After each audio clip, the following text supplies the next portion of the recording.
4 अरब साल पहले ये धरती पिघली। रैपिड एक्शन फोर्स यूनिट्स हम बस के अंदर बैठे हैं और तो ये उस समय का कंट्रोल रूम है जब आपदा फीलिंग नहीं गई पूरी तरह से।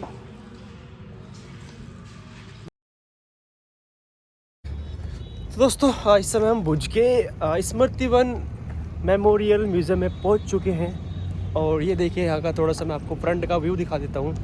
और वैसे तो मैं बहुत खूबसूरत लग रहा हूँ वो तो आपको पता ही है और इसकी वजह से मेरे लिए हर जगह एंट्री फ्री है।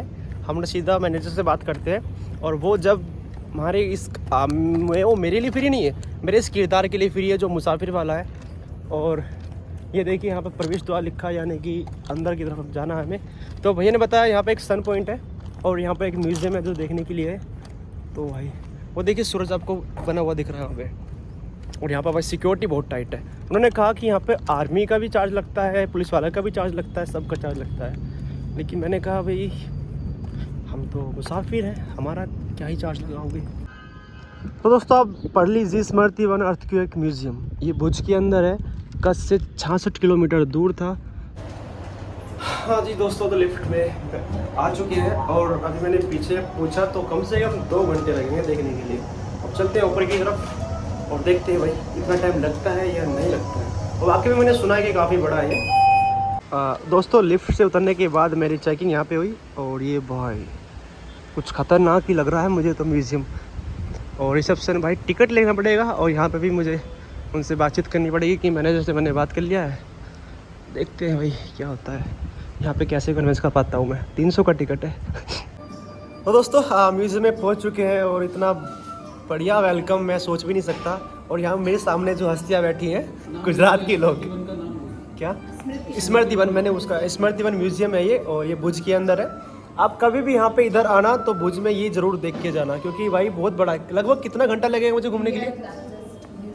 यहाँ 2.25 घंटे लगेंगे। 2.25 घंटा। इंडिया का सबसे बड़ा ये म्यूज़ियम है और उसके अंदर बैठ के मुझे बहुत प्यारा लग रहा है। और मैं अपनी भारत यात्रा में इसको बहुत इंपॉर्टेंस दूंगा क्योंकि म्यूज़ियम से हमें बहुत कुछ सीखने को मिलता है। और अब बात करते हैं जो हमारे कैमरे के पीछे बैठे हैं। तो सबसे पहले मिलाते हैं हम यहाँ के डायरेक्टर सर को जो यूपी से है। और सबसे सर पहले अपना इंट्रो दीजिए। मैं मनोज पांडे, मैं यूपी प्रतापगढ़ से हूँ। मैं यहाँ पे स्मृति वन मेमोरियल म्यूज़ियम में डायरेक्टर हूँ। भाई साहब से मिलके बड़ी खुशी हुई कि बड़ी अच्छी यात्रा पे निकले हैं। इनका यथासंभव सब लोग मदद करें। बहुत बहुत धन्यवाद। और यहाँ पर ये मैम है, मैम आपका? निकी ठक्कर, एज ए पीआरओ मैं यहाँ पे वर्क करती हूँ स्मृति वन में। क्या बात है। जो भी ये वीडियो देख रहा है सभी को मैं बोलना चाहूँगी कि ये सबसे बड़ा म्यूज़ियम है इंडिया में। सो आप जब भी आए भुज तो ये म्यूज़ियम देख के जाए। Thank you. Best of luck for your next journey. नमस्ते, मेरा नाम वरुण गौर है। मैं यहाँ पे as a project manager work कर रहा हूँ और मैं सबसे पहले आपको बहुत बधाई देना चाहूँगा आपकी यात्रा के लिए और आपकी आगे की यात्रा के लिए आपको ढेर सारी शुभकामनाएं। बहुत बहुत धन्यवाद। माई सेल्फ मोहम्मद वलीम, मैं आपका इंडियाज़ बिगेस्ट अर्थक्वेक म्यूज़ियम में स्वागत करता हूँ और आपके व्यूवर से रिक्वेस्ट करता हूँ कि dream project of mister Narendra Modi please एक बार वंस विजिट करिए। और यहाँ के 2001 में आए भूकंप के जो दर्द है, जो पीड़ा है लोगों की, उसको रूबरू देखिए और कैसे गुजरात के लोग अपने आप को पुनरुत्थान, अपने आप को डेवलप करते हैं और आगे बढ़ते हैं। ये इसका जीता जागता उदाहरण है। प्लीज़। Yes sir. नमस्कार, मेरा नाम है भीमसेन, मैं यहाँ आचार देखता हूँ। आपकी आगे की सफ़र के लिए आपको खूब को अभिनंदन, शुभेच्छा। तो यहाँ पे ये इनका टीम था और भाई सर ने चाय ऑफर कराया, ये पोहा ऑफर कराया। मेरे पास वर्ड्स नहीं है क्योंकि इतना अच्छा वेलकम मैंने सोचा नहीं था। तो दोस्तों डॉक्टर सर ने हमारा ब्रेकफास्ट करा दिया है। वैसे तो ब्रेकफास्ट नहीं कहेंगे, लंच ही कहेंगे क्योंकि 11:30 बज रहे हैं अभी इस समय। और हम ऊपर की तरफ चलते हैं। भाई ये इंडिया का सबसे बड़ा म्यूज़ियम है स्मृति वन म्यूज़ियम, ठीक है। और दिखाते हैं आपको पूरा। लगभग हमें लगेंगे 3 घंटे क्योंकि हम वीडियो शूट भी करने वाले हैं। और यहाँ पर ये भाई लोग हैं। आपका नाम क्या है? इस्माइल। इस्माइल, अरे भाई क्या नाम है आपका? सागर। इस्माइल सागर। और भाई कितना प्यारा नाम लगा इनका। और ये यहाँ पर बहुत बड़ा स्टाफ है इनका। यहाँ पर लगभग कितने लोग काम करते हैं? 150। आप अंदाज़ा लगा लो यहाँ पर 150 लोग काम कर रहे हैं तो कितना बड़ा होगा ये। थैंक यू यार। तो दोस्तों ये सामने जो देख पा रहे हैं मैदापुर गुजरात में है, भुज के। आज ये म्यूज़ियम के सामने देख पा रहे हैं, ये एशिया का सबसे अमीर गांव है भाई।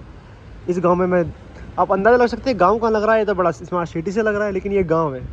और इसके बाद में बात करते हैं, चलते हैं म्यूज़ियम की तरफ।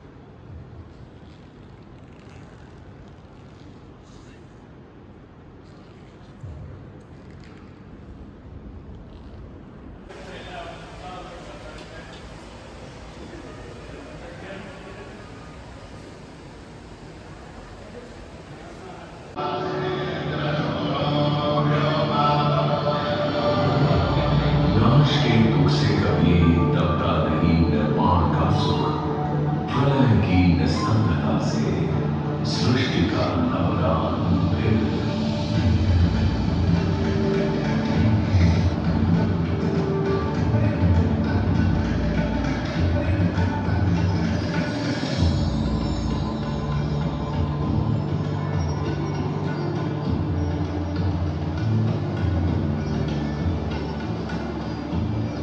जो आज आप देखते हैं वो कल नहीं था, और शायद कल नहीं होगा।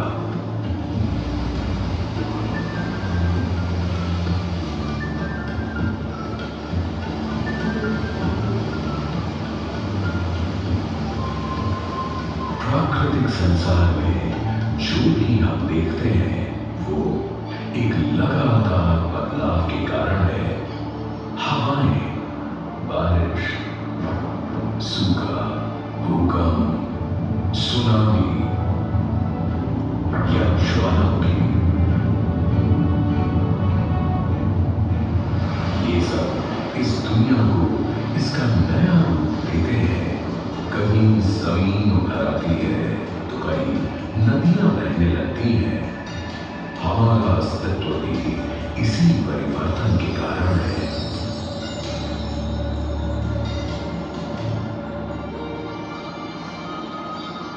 ये लगातार बदलाव दुनिया को नया और जीवंत बनाता है। ये निर्धारित करता है कि कौन और क्या अस्तित्व में आएगा और उसका रूप क्या होगा।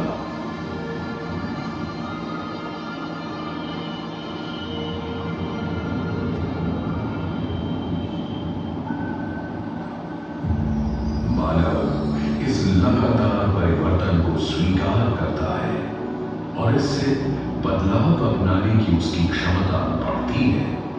तभी ऊंट तैरना सीख जाते हैं, चिंगारा 2 बूंद ओस पर जिंदा रहता है और पौधे खारे पानी में पनपने लगते हैं।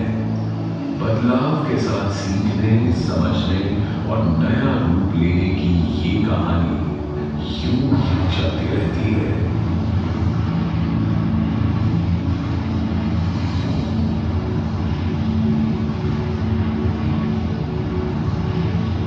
परिवर्तन को संसार अपनाता है कि वो नित्य नया रूप ले सके।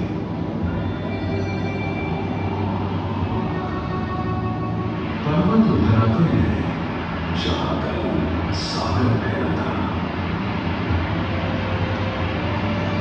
लहरें कल वहां झूमेंगी जहां आज घूमने की बाहें फैली हैं।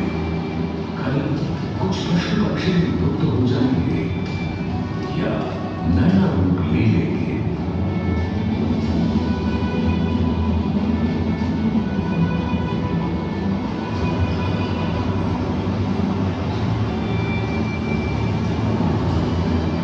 परिवर्तन शाश्वत है।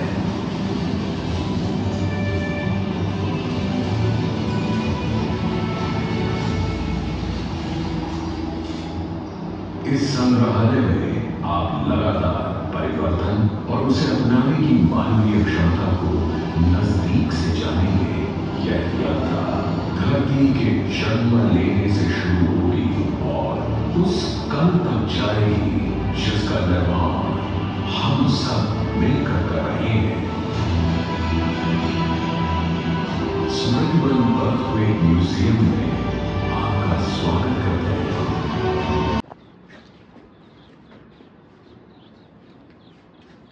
ये मॉडल है, एक्चुअल नहीं है। इसका एक्चुअल कच्छ यूनिवर्सिटी में रखा गया है। ये देखने में क्रोकोडाइल जैसा है लेकिन एक फिश का मॉडल है। इसका जो एक्चुअल मॉडल है वो है यूनिवर्सिटी में, ठीक है। आपको लग रहा है मगरमच्छ है, लेकिन ये फिश है।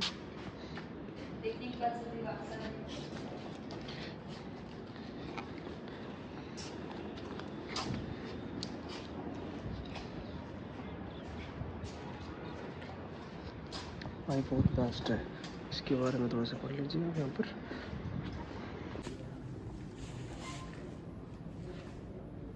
हाँ दोस्तों, ये 1520 साल करोड़ पुराने हैं जो मिले हुए हैं। ये जुरासिक पार्क के हैं।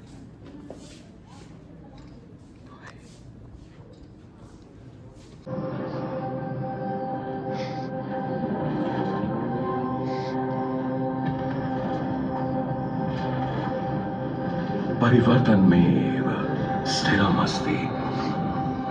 परिवर्तन शाश्वत है। यह पृथ्वी, जो मनुष्य का एकमात्र निवास स्थान है, निरंतर परिवर्तन से गुजरती रही है। यह हरी भरी धरती लगातार हुए बदलावों का ही नतीजा है।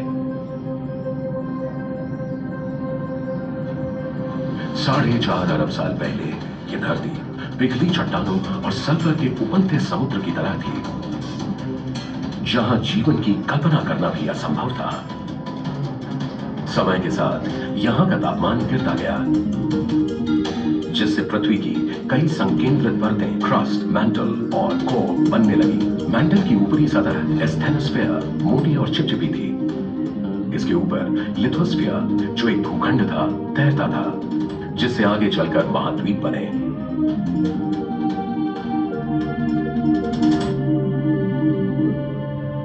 लिथोस्फीयर की टेक्टोनिक प्लेटें लगातार हिलती डुलती रहती हैं, कभी आपस में टकराती हैं तो कभी दूर हो जाती हैं।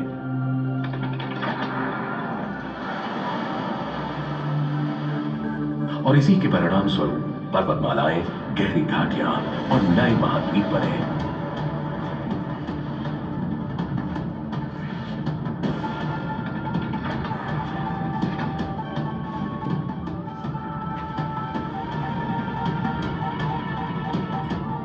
समय के साथ ग्लेशियरों के बीच होने वाली गतिविधियों से पृथ्वी का तापमान और जलवायु जीने लायक बन गए, जिससे यहां जीवन की शुरुआती परिस्थितियां बनने लगी।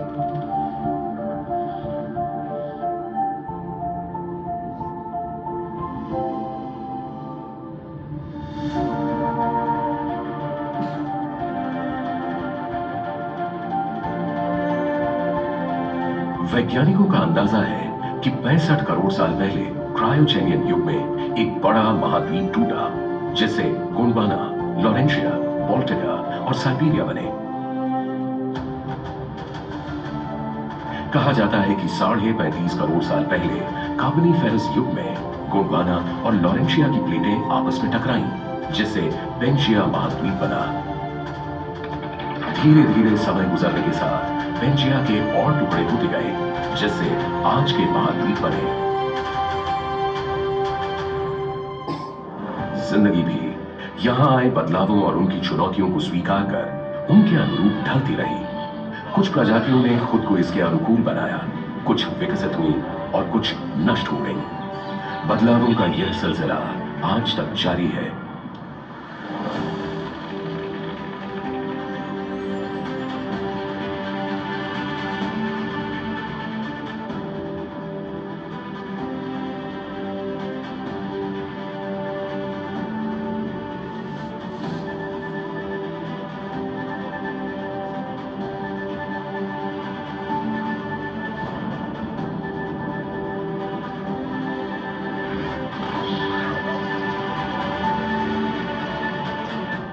वैज्ञानिकों का मानना है कि लगभग इसी समय भारतीय उपमहाद्वीप गोंडवाना से टूटकर उत्तर दिशा में एशिया के मुख्य भूभाग की तरफ बढ़ने लगा। इनके टकराने से हिमालय का जन्म हुआ।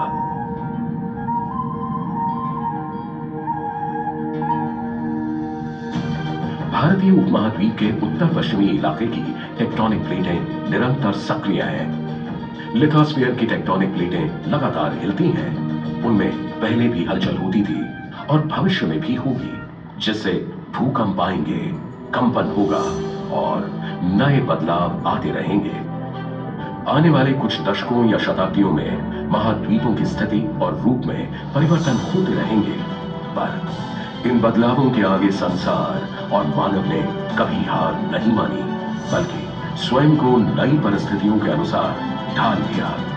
लगातार होने वाले परिवर्तन और उसे अपनाने की मानवीय क्षमता की ये कहानी यूं ही चलती रहती है।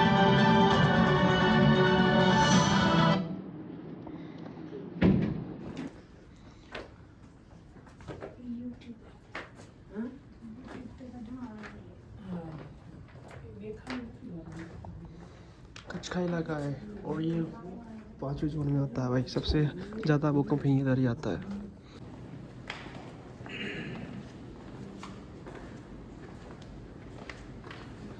भाई ये तो हमारी परछाई दिखाई जा रही है इसके अंदर, तो वो चल रहे हैं उनकी परछाई है मेरे पीछे आ रही है। तो आदि मानव से इंसान कैसे बने इसमें दिखाया गया है। हाँ दोस्तों, ये है सिंधु सभ्यता, आप जानते हैं। तो यहाँ पे सब समुद्री व्यापार का इलाका दिखाया गया है। ये जर्मनी मार्ग है और ये सब कुछ दिखाए गए हैं स्ट्रक्चर, देख सकते हैं आप। सिंधु घाटी में सभ्यता किस तरीके से की जाती थी।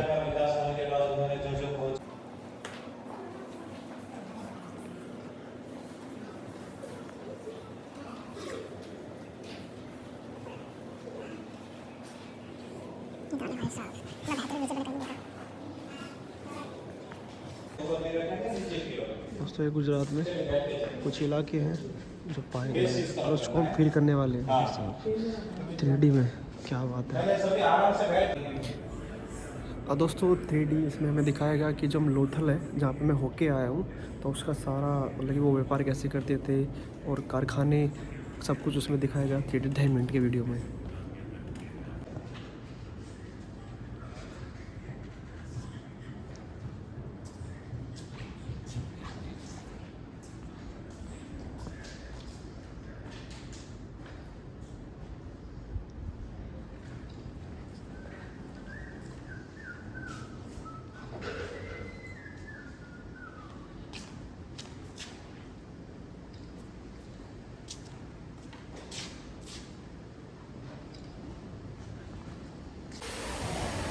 तो दोस्तों ये थे फर्स्ट नंबर की गैलरी। इसमें हम कुछ चीज़ें आपको नहीं दिखा पाए और मैं थोड़ा सा आपको बता देता हूँ 4 हिंट में। यहाँ पे आप देख सकते हैं कि at a present time temperature कितना है और अर्थक्वेक का क्या अनुमान है, सब कुछ यहाँ पर आप महसूस कर सकते हैं। बिल्कुल लाइव चल रहा है, ठीक है। और यहाँ पे थोड़ा सा अर्थ के बारे में बताया कि उसका निर्माण कैसे, उसके सारे कोर बताए कि अर्थ को कैसे आता कैसे, खाड़ी कैसे बनती है, सब कुछ एक प्रैक्टिकल दिखाया है यहाँ पे। बहुत अच्छा फील कर रहा हूँ यहाँ पे, बिल्कुल प्रैक्टिकल नॉलेज मिल रही है। मैं तो कहता हूँ कि आप अपने बच्चों को यहाँ पर ज़रूर लेके आएँ, क्योंकि आपको यहाँ पर प्रैक्टिकल नॉलेज मिलने वाली है। एवरीथिंग जो आप ज्योग्राफी में पढ़ते हैं 2-3 घंटे लगा के, वो आपको यहाँ प्रैक्टिकल सीखने के लिए मिल जाएगा। आगे बढ़ते रहिए। फर्स्ट गैलरी कंप्लीट हो चुकी है और इतना मज़ा आया भाई, A1। दोस्तों अब हम जा रहे हैं सेकंड गैलरी में और इसके अंदर देखते हैं क्या होता है। दोस्तों ये कच्छ की हस्तकला है और देखिए किस तरीके से भाई साहब इसे बनाया गया है पूरी दीवार पे, देख सकते हैं आप भाई साहब।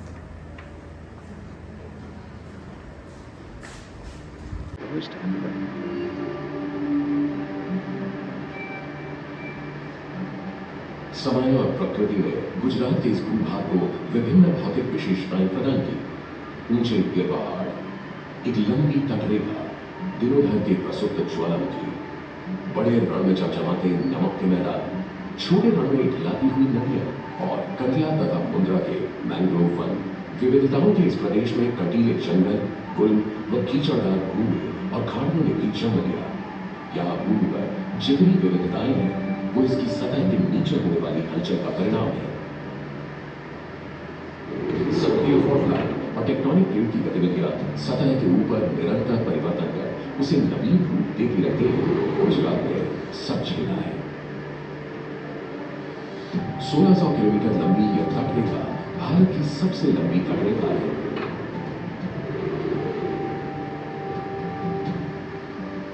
यह कई प्राकृतिक विविधताओं और परितंत्रों का घर है। मैंग्रोव, तरबूज, कोरल रीफ, खारस्थान, सागर और नीली झीलें सब है यहाँ। ये तटरेखा लुभावनी तो है, लेकिन इसकी लंबाई के कारण गुजरात में चक्रवात, सुनामी और बाढ़ की संभावना बनी रहती है। फॉल्ट लाइन भूकंपों का कारक है और शुष्क जमीन की वजह से समय समय पर सूखा पड़ता है। लंबी तटरेखा और वायु दबाव में आने वाले अंतर के कारण चक्रवात आते हैं, जिनके दो स्पष्ट मौसम हैं यहाँ। पिछले 100 सालों में इस प्रदेश में 120 से भी ज्यादा चक्रवात आए हैं, जिन्होंने राज्य में तबाही मचा दी। गुजरात सुनामियों से भी परिचित है। समुद्र की सतह के काफी नीचे कराची पाकिस्तान के दक्षिण पश्चिम में मकरान सबडक्शन जोन है। यह एक सक्रिय फॉल्ट क्षेत्र है जिससे बड़े पैमाने के भूकंप आते हैं जो विनाशकारी सुनामी का कारण बनते हैं। इससे 12 मीटर तक ऊंची लहरें पैदा होती हैं। ऐसी ही लहरें कांडला बंदरगाह पर 1945 में टकराई थी। अरब सागर में स्थित तिकोने आकार की खंबात की खाड़ी ऐसा जलाशय है जिसमें साबरमती, माही, नर्मदा और ताप्ती सहित कई नदियों का विलय होता है। खंबात की खाड़ी के उत्तर में कच्छ की खाड़ी है जो रण को काठियावाड़ प्रायद्वीप से अलग करती है। गुजरात के दक्षिणी भाग में सह्याद्री पर्वत श्रृंखलाएं प्रायद्वीप के तटीय क्षेत्र से मिलती है,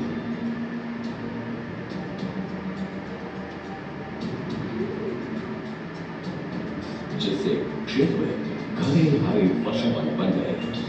बारिशों के कारण जमीन उपजाऊ तो हो गई, किंतु इस वजह से निरंतर बाढ़ आती रहती है। गुजरात के दक्षिण पश्चिमी क्षेत्र में काठियावाड़ प्रायद्वीप फैला है। यह एक शुष्क क्षेत्र है जो तटों से उठते हुए निचले स्तर की पहाड़ी भूमि तक फैला है, जहां 6 करोड़ साल पुराना प्रसुप्त ज्वालामुखी है। उत्तर पूर्वी गुजरात एक अर्ध शुष्क भूमि है जिसमें बहुत सारे कटीले जंगल हैं। यहाँ पर वर्षा बहुत ही कम और अनिश्चित ढंग से होती है और लगातार सूखा पड़ता है। इस राज्य की सबसे बड़ी चुनौतियों में से एक है सन 1990 से आज तक खाने और पानी की कमी ने राज्य को 30 बार त्रस्त किया है। कच्छ उत्तरी गुजरात के सूखे मैदानी क्षेत्रों के बिल्कुल बगल में है। रण में दुनिया का सबसे बड़ा नमक का रेगिस्तान है जो स्थलाकृतीय और भूवैज्ञानिक दृष्टि से एक अजूबे से कम नहीं है। इसमें ऊंची चट्टानी भूमि, पर्वतीय श्रृंखला और तटीय मैदान है। यह एक अनोखा क्षेत्र है जो उठे हुए तलछट, कीचड़ और नमक के मैदानों से मिलकर बना है।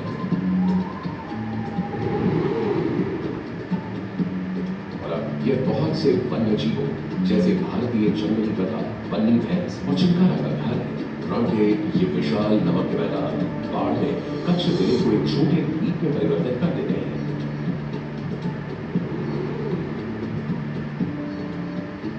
गर्मियों के दौरान कच्छ एक आर्द भूमि से रेतीले नमक के मैदान में परिवर्तित हो जाता है। इस क्षेत्र में भूकंप का आना बहुत आम बात है। साथ ही साथ जामनगर, राजकोट, पाटन और बनासकांठा ये स्थिति बनी रहती है। 17वीं शताब्दी से अब तक यहाँ मध्यम से बहुत बड़े पैमाने वाले भूकंपों का इतिहास रहा है। अपनी भौगोलिक, भौतिक और जलवायु की विशेषताओं के कारण गुजरात में विभिन्न प्राकृतिक घटनाएं होती हैं। इन घटनाओं का प्रभाव अनिश्चित और अप्रत्याशित होता है और परिणाम हमेशा एक ही होता है।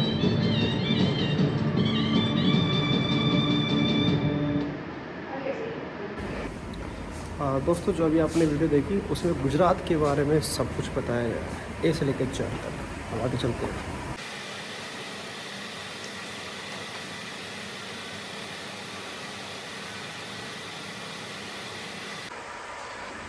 दोस्तों, स्टोन एज है तो हम देखेंगे कि इतने ईयर में जो पत्थर का हाल है वो ये होता है और उसके बाद ये होता है ऐसा 40 से 60 की एज में उसका पत्थर का ये कट हो जाता है सिंगल, और 80 के बाद इस तरीके से बीच में क्रॉस हो जाता है और 80 से 100 के बीच में भाई इतना पत्थर गायब हो जाता है। और यहाँ पर ये फिजिकली देखो चल रहा है, ऐसा अभी कंटिन्यू चल रहा है। ये पत्थर है देखो, स्टोन एज फिर से आ गया है। ये ऐसा पत्थर है, ये ऐसा होगा, इस तरीके का।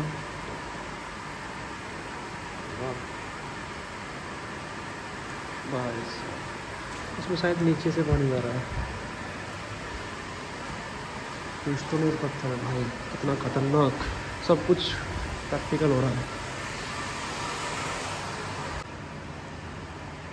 ये भूकंप का एरिया से बताया गया कि किस तरीके से भूकंप आता है, ऐसे चलता है, फिर ऐसे फिर ऐसे फिर ऐसे, और वहाँ पे फिर कटना लगता है, टूट जाती है।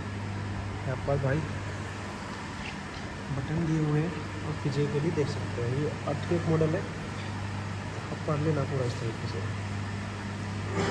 तो मैं बटन दबा रहा हूँ, ये देखिए भाई साहब, फील करिए। दोस्तों यहाँ पे एक छोटा सा वो चल रहा है वीडियो, तो दर्शाया गया है पूरा इस तरीके से भूकंप कैसे आता है। आप अगर आप भूगोल के स्टूडेंट हो तो आप इस चीज़ को पहचान पा रहे होंगे, ठीक है।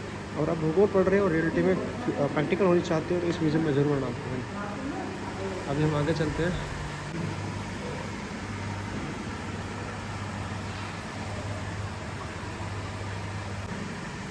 ये क्या चीज़ है?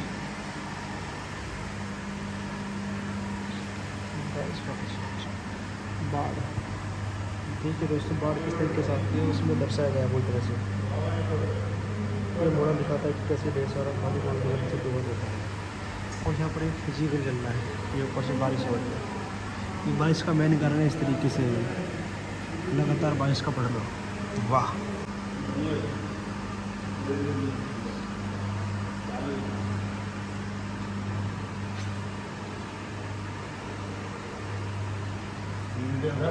चक्रवात मॉडल है भाई। यह मॉडल दिखाता है कि उसी वाले क्षेत्र में एक मध्यम वाले क्षेत्र में हवा के दबाव के कारण एक चक्रवात का निर्माण कैसे होता है। कैसे जैसे तेज गोल घूमते हैं वैसे ऐसे केंद्र में एक गोले का निर्माण होता है। चक्रवात होता है, साइक्लोन। ये देखिए भाई साहब, बिल्कुल इस तरीके से साइक्लोन बनता है। Choose the weather. वेदर के हिसाब से कच्छ के अंदर जो जानवर आते हैं आप क्लिक करके देख सकते हैं। जैसे कि हम देखेंगे अब विंटर आने वाला है तो विंटर भी क्लिक करेंगे और हम यहाँ पर देखते हैं भाई कैराकल। ये देखिए ऊपर आप आपके सामने ही बन रही भाई, वाह। और भाई कहीं कहीं गर्मी भी होगी तो हम गर्मी का भी देखते हैं। तो हम देखते हैं यहाँ पर डिजर्ट जियर्ड,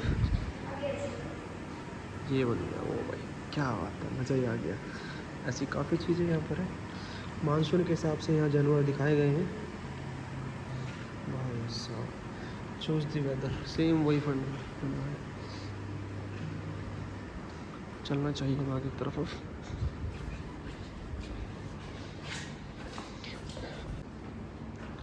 अब दोस्तों ये देख सकते हैं आप, यहाँ इसे अल्लाहबंद कहते हैं और इसके बारे में जो वीडियो वो आगे दिखाएंगे आपको। ये भूकंप का कारण जो जगह ऊपर आ गई थी। वाह भाई वाह। अब आपको फाइनल वीडियो यहाँ से मिलेगी। 16 जून 1819 को लगभग इतने तीव्रता वाले भूकंप वाले प्राकृतिक बांध मारते कच्छ के पहले ना भाई, क्योंकि बहुत कुछ है यार यहाँ तो सब।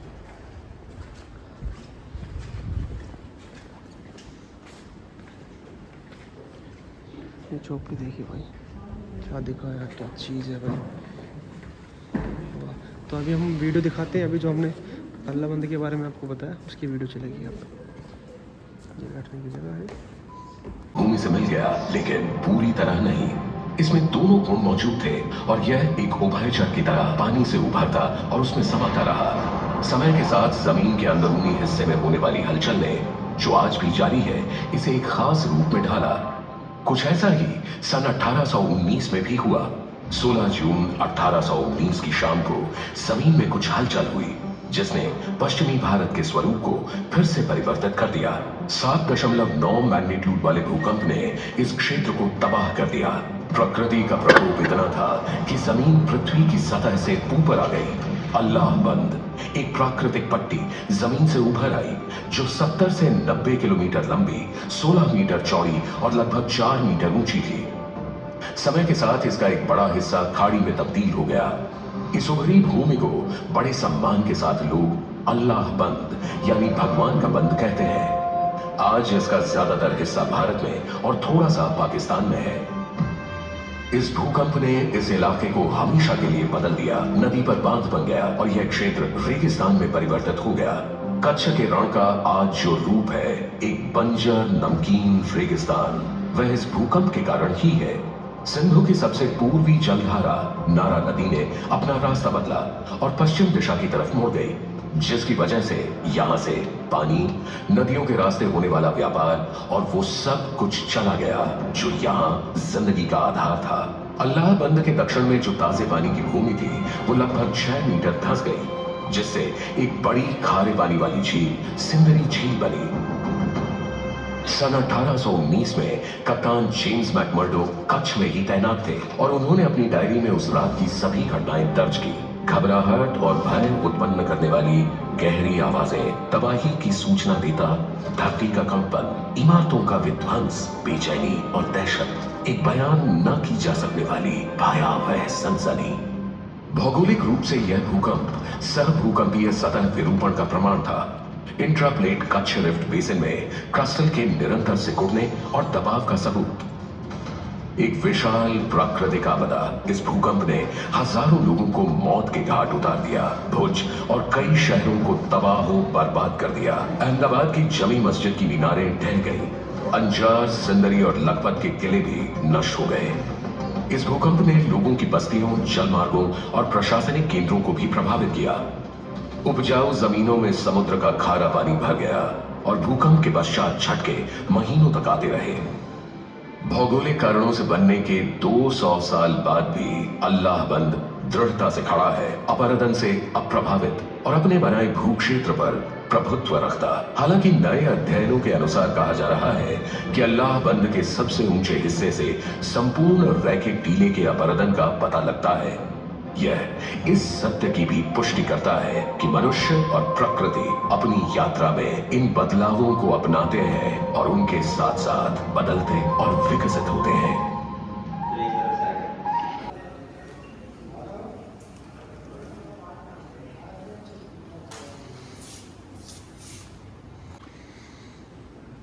दोस्तों, कच्छ के जो यहाँ के लोग थे वो इस तरह का मकान बनाते थे, जैसे बोगा झोपड़ी टाइप कहेंगे, छोटा टाइप से। तो वो इसलिए बनाते थे क्योंकि यहाँ पे आपदा जो उनका दुर्घटना होती थी उससे बच सकते थे, क्योंकि यहाँ पे आपको पता है ये भूकंप एरिया है पूरी तरह से, और ये सब मिट्टी का बना होता था और वो घर के अंदर ये सब चीज़ें यूज करते थे। और ये आप देख सकते हैं यहाँ पर मॉडल बनाए गए हैं, ठीक है, आप पढ़ लेना, मिट्टी के हैं सब। मॉडल नंबर 2 है ये तो हमने आपको दिखाया भी, अगर आपको याद हो तो पहचानिए ये क्या चीज़ है। ये आप देख चुके हैं, ये इसका ओरिजिनल है। मैं बता देता हूँ, रानी की वेव, और ये 450 साल से भी अधिक पुरानी हमीरछार झील भुज में स्थित है। इसे पढ़ लेना आप, फिर दिखा रहा हूँ दोस्तों। गैली टोपी कंप्लीट हो चुकी है। अरे भाई, इसमें हम गुजरात के बारे में अच्छे से जान पाए, बहुत ज़्यादा बेटर, क्योंकि सब कुछ बता दिया उसने कि क्या चीज़ कैसे बनी है। और अभी अब वीडियो में आप देख रहे हैं सब कुछ, तो उनका रहन सहन बताया, और आपने वीडियो में जो भी देखा वो सब इम्पोर्टेंट है। तो दोस्तों, हम जा रहे हैं अब गैलरी 3 में। हमें दिखा, हाँ दोस्तों, म्यूजियम के अंदर, थर्ड गैलरी के अंदर एक कमरा बना के डिज़ाइन किया गया है। ये भूकंप से पहले का दृश्य है, और टाइमिंग सब कुछ आप देख सकते हैं, और कैलेंडर, ये भूकंप से पहले का दृश्य है। आप चलते हैं अंदर की तरफ। तो पानी पी रहा था, तभी अचानक से ये लोगों की बातें हैं जो उन्होंने कह रखी है 8:46 पे। तो उस समय आईने के सामने तैयार हो रही थी, तभी आईना नहीं लगा, और ये साउंड आ रही है भाई। वो ये अंदर रखे हुए हैं, बस मैं खुद के लिए चाय बना रही थी, मैंने अचानक से तरह में क्या 8:47 जब मैं घर के बाहर अखबार पढ़ रहा था कि तभी लगी लगी और दर्द लगी। उस समय का अखबार है भाई, लास्ट 8:47 पे मैं ट्रैफिक सिग्नल के पास डंडे भेज रहा था, तभी मैंने तभी खोल आगे पीछे हिल रहा है। ओ भाई साहब,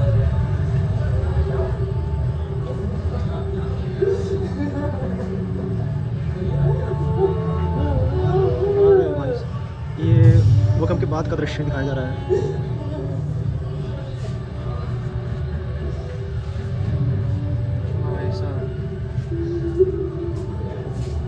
स्टॉल बनाया गया चाय का भाई, लगता है कि वही उठा के यहाँ रखा गया है, वही है भाई साहब। और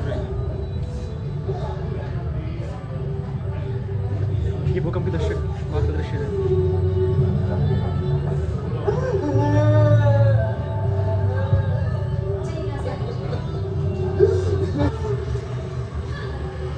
भूकंप के बाद का दृश्य भाई।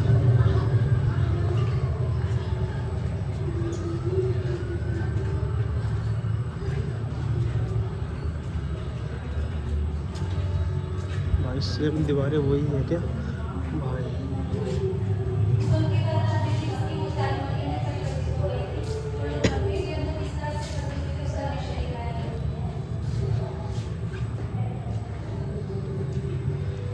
ये भाई ये कुछ अलग है। ये भूकंप के बाद में जो लोग इस तरीके से फंस गए थे।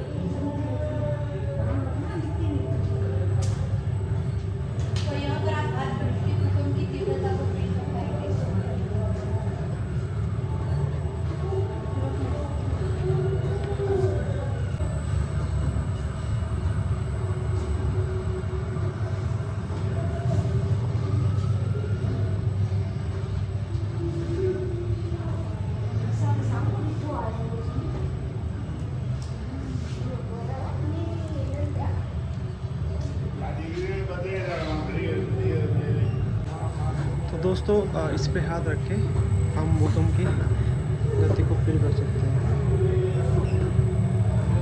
ये देखो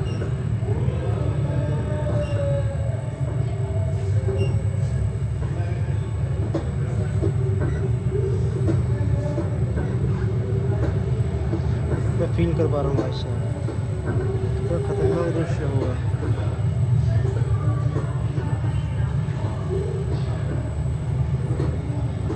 बेहतरीन। क्या इस शांति की बात कोई उम्मीद है? ये थोड़ा सा पढ़ लीजिए, इसके आगे मैं आपको दिखाता हूँ। ये उस समय का न्यूज़पेपर है। गुजराती हमें आती नहीं, गुजरात के लोग पढ़ लेना इस चीज़ों को क्या लिखा है भाई।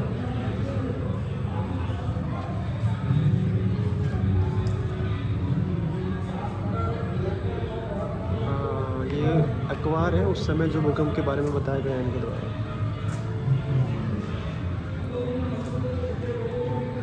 ये टेंपल है यहाँ पे गुजरात के बड़े बड़े।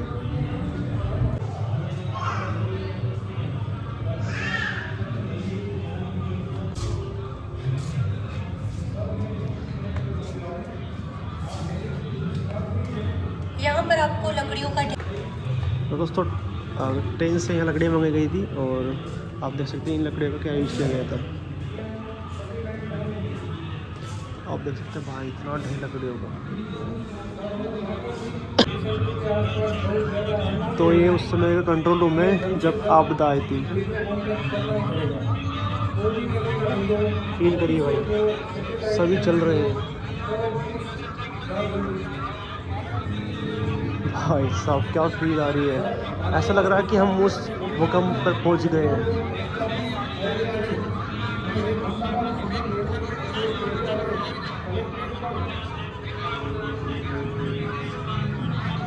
तो उस समय की बातचीत जो हो रही थी दोस्तों, कंट्रोल रूम के बाहर एक बस को दिखाया गया है। ये आप देख सकते हैं टैक्सी टाइप बस है छोटे वाली।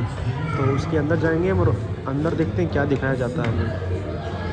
भाई पूरी फील देने की कोशिश करिए, आप यहाँ पे ज़रूर आना चाहिए। मैं तो कहता हूँ भुज में आप ज़रूर आइए, किसी भी कोने, भारत के किसी भी कोने में हो, यहाँ पे ज़रूर आइए, क्योंकि यहाँ पर आपको बिल्कुल फील दी गई है कि उस समय हुआ क्या होगा। और मुझे तो फील भाई पूरी आ रही है, आपको वीडियो में इतनी नहीं आ रही होगी। रैपिड एक्शन फोर्स यूनिट, हम बस के अंदर बैठे हैं। नगर निगम और गैर सरकारी संगठनों ने भी पहले दिन सैकड़ों को बचाया। भारतीय वायुसेना ने तेज कार्रवाई की। IL-76 जैसे बड़े कार्गो विमान और M-32 जैसे बहुउद्देशीय विमानों ने बहुत से उपकरणों, कर्मचारियों, राहत सामग्रियों को जरूरत की जगह पहुंचाया और गंभीर रूप से घायल लोगों को चिकित्सा सुविधाओं तक ले जाने का काम किया। सभी मुख्य अस्पताल और स्वास्थ्य केंद्र खंडहर हो चुके थे। दुनिया के अनेक कोनों से मोबाइल अस्पताल भुज पहुंचे। बसों को आपातकालीन अस्पतालों में तब्दील कर दिया गया।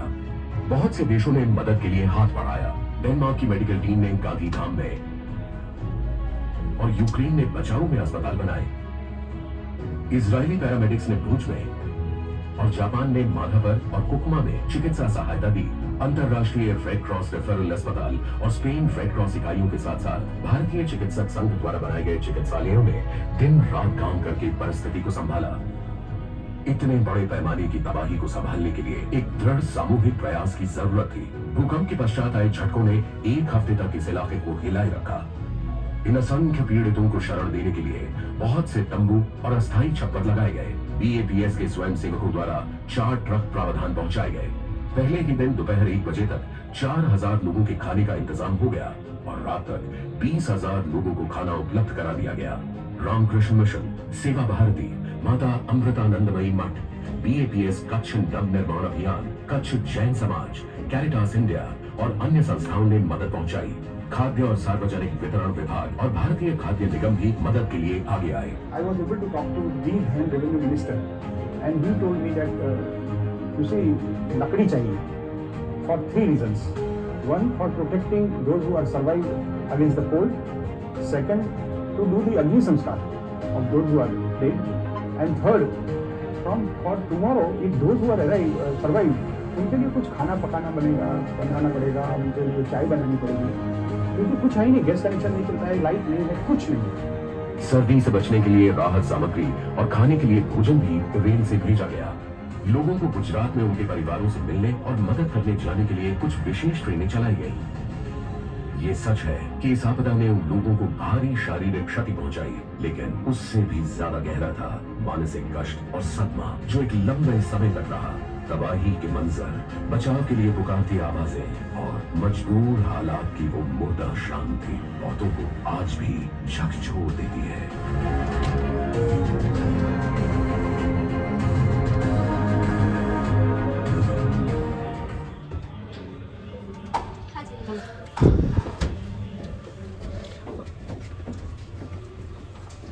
तो दोस्तों बस के अंदर ये दिखाया गया है कि जिन देशों ने भारत की उस समय मदद की और क्या मदद की वो सब, और जो आपको मैंने लकड़ियाँ दिखाई थी तो उन लकड़ियों का 3 जो मेन कारण था वो यहाँ पर बता दिया गया है। और ये ना उस समय ना बस को इमरजेंसी रूम के लिए यूज़ किया गया था। आप देख सकते हैं यहाँ पर थोड़ा मतलब कि बस को ही इमरजेंसी रूम बना दिया गया था उस समय, क्योंकि अस्पताल तो सब नष्ट हो गए थे। वो इधर देख सकते हैं भाई। और दोस्तों ये लकड़ियाँ इतनी ही नहीं है, अभी इतनी बाकी है। और यहाँ पर ये देखिए भाई पूरा भरा पड़ा है लकड़ियों से। दोस्तों जो बस के अंदर दिखाया था जिस देश ने जो मदद की वो यहाँ पर दर्शाया गया है। ये पढ़ते रहिए आप, मैं आपको दिखाता चलूँगा।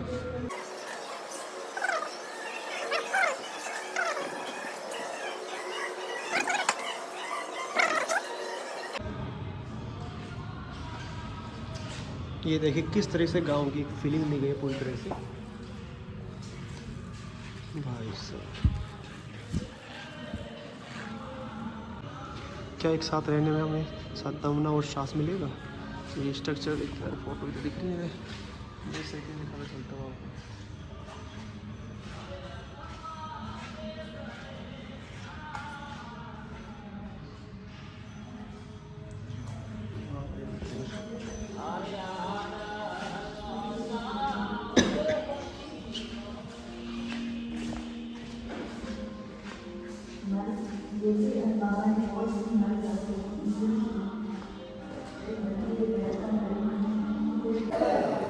तो दोस्तों हम जब आगे आए तो हेडफोन के माध्यम से एक 2 मिनट की वीडियो थी जो हमने फील करी।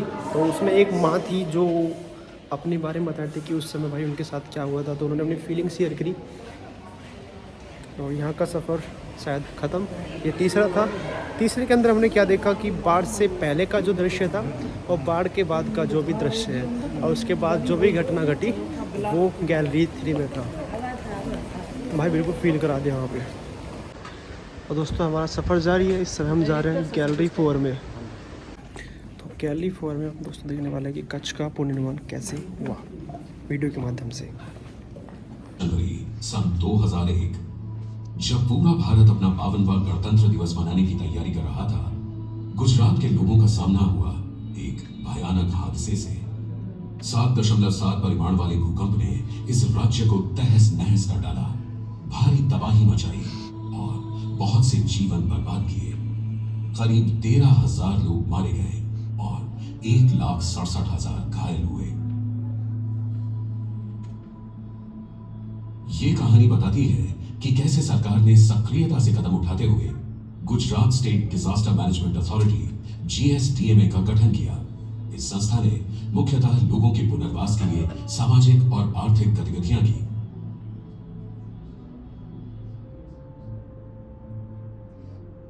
जनवरी 2001 भूकंप के 2 दिन बाद नई दिल्ली में NCMC की बैठक हुई।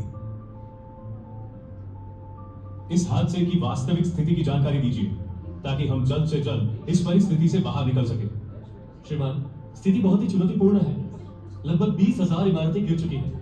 गलियों में मृतकों के शव बिखरे पड़े हैं। चारों तरफ मलबा ही मलबा है। यह कुछ तस्वीरें हैं जिनसे आप तबाही का अंदाजा लगा सकते हैं। यह अब तक की सबसे घातक प्राकृतिक आपदाओं में से एक है और हम दिन रात राहत और बचाव की प्रक्रिया में लगे हुए हैं। 3 फरवरी 2001 भूकंप के 7 दिन बाद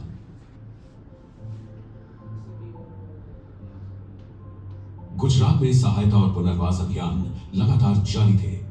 केंद्र सरकार ने अभियानों की समीक्षा के लिए एक सर्वदलीय बैठक बुलाई। ये नक्शा है जिसमें प्रभावित इलाकों को दिखाया गया है। लाल इलाके पर सबसे ज्यादा असर हुआ है। 25,000 विस्थापित नागरिकों को अस्थायी शरण और भोजन प्रदान किया गया है। साथ ही और अधिक लोगों को शरण दी जा सके, इस पर काम हो रहा है। विदेशी सहायता के भी दस्तावेज तैयार हो रहे हैं और विदेशी मदद को लोगों तक पहुंचाने का काम किया जा रहा है। बचाव अभियान में तेजी लाइए और अधिक लोगों को स्थानांतरित कीजिए। ज्यादा संसाधन वहां पहुंचाइए। किसी भी विभाग में यदि कोई भी कर्मचारी उपलब्ध है तो उसे वहां भेजा जाए। हमारे पास वक्त नहीं है, इसीलिए सब कुछ जल्द से जल्द कीजिए। संबंधित अधिकारियों से बात करके ये सुनिश्चित कीजिए कि आवश्यक चीजों की पूर्ति समय से हो। हम ये बिल्कुल नहीं चाहते कि वहां किसी भी चीज की कमी हो। इस बैठक में हुए विचार विनिमय का निष्कर्ष ये निकला कि बचाव, सहायता और पुनर्वास के प्रबंधन के लिए एक नोडल एजेंसी की आवश्यकता है। एक ऐसी नोडल एजेंसी जो सभी एजेंसियों के साथ सुचारू कामकाज के लिए कुशलतापूर्वक सामंजस्य करे और उनके कार्यों को व्यवस्थित करे।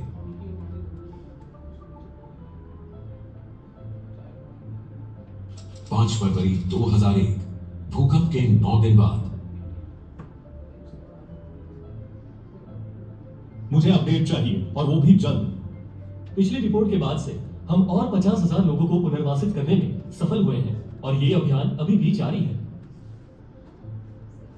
केंद्र ने हमें यह भी आदेश दिया है कि हम गुजरात में एक कार्यबल का गठन करें जो हमारे सभी अभियानों को सुव्यवस्थित करे और आगे आने वाली आपदाओं के लिए तैयार रहें। इन अभियानों, योजना प्रबंधनों, वित्तीय और प्रशासनिक कार्यों को संभालने के लिए योग्य और कुशल लोगों का चुनाव कीजिए। हमें इस पर काम करने के लिए सबसे होनहार और काबिल लोगों की जरूरत है।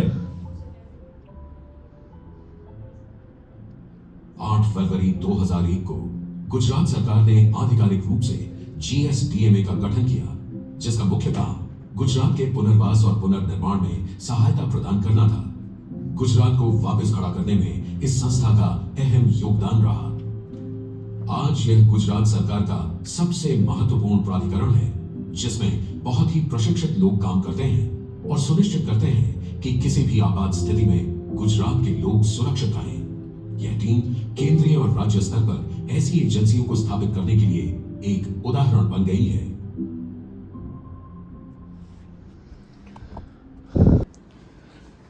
तो दोस्तों, ये है डिजिटली बुक जो इस तरीके से स्वाइप होती है। अभी मैं आपको ऐसे करके दिखाता हूँ। ये देखिए, इसमें टोटल जो 10 क्वेश्चन थे वो आप यहाँ पे देख सकते हैं। 6 प्रश्न वो ना उन लोगों ने 10 तक पूछा था। मैं पीछे लेके जा रहा हूँ आपको। और दोस्तों, ये कलरफुल आ रहा है, वैसे मेरे लिए वाइट चमक रहा है मुझे। तो ये GSDMA जो मीटिंग के बाद एक गठन बना और जो यहाँ पर लोगों की मदद करता है।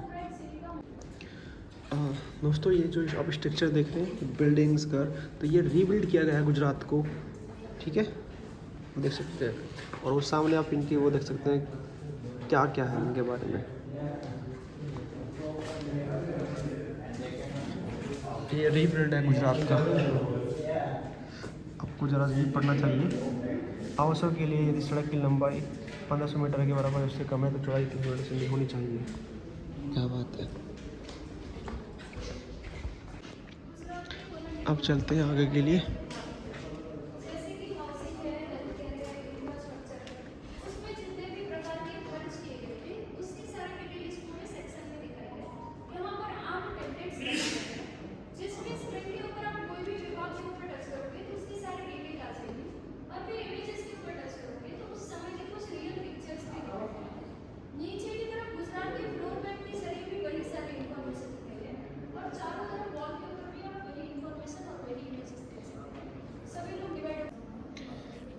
दोस्तों आप यहाँ पर इंफॉर्मेशन लिख सकते हैं, housing, infrastructure, education, health care, service sector and livelihood, power infrastructure. तो हम देखते हैं उस समय की इमेज है। भारत यात्रा जी जी।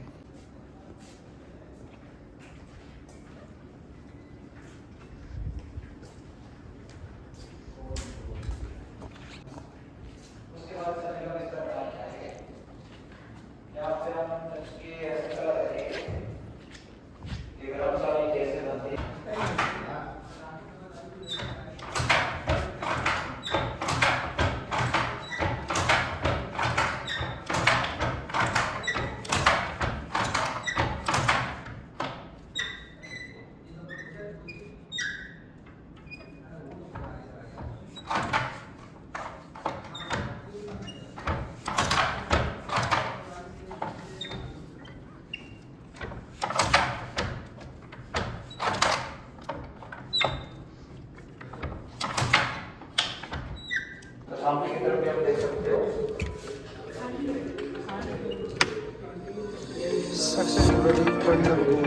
मतलब कच्छ में कम्युनिकेशन और ब्रॉडकास्टिंग रिलेटेड इतना डेवलपमेंट नहीं था।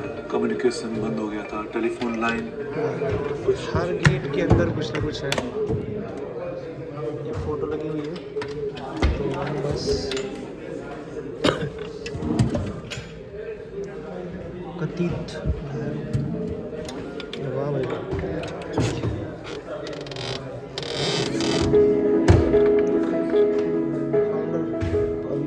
कच्छ में 2001 में जो भूकंप आया तो भूकंप में सारी चीजें हमें कुदरती तकलीफ आई, लेकिन साथ में खुशियाँ भी आई। खुशियाँ इसलिए आई कि बाहर की जो पब्लिक है वो कच्छ में आई और कच्छ की जो कला है वो कला के बाहर की दुनिया देखने लगी कि कच्छ।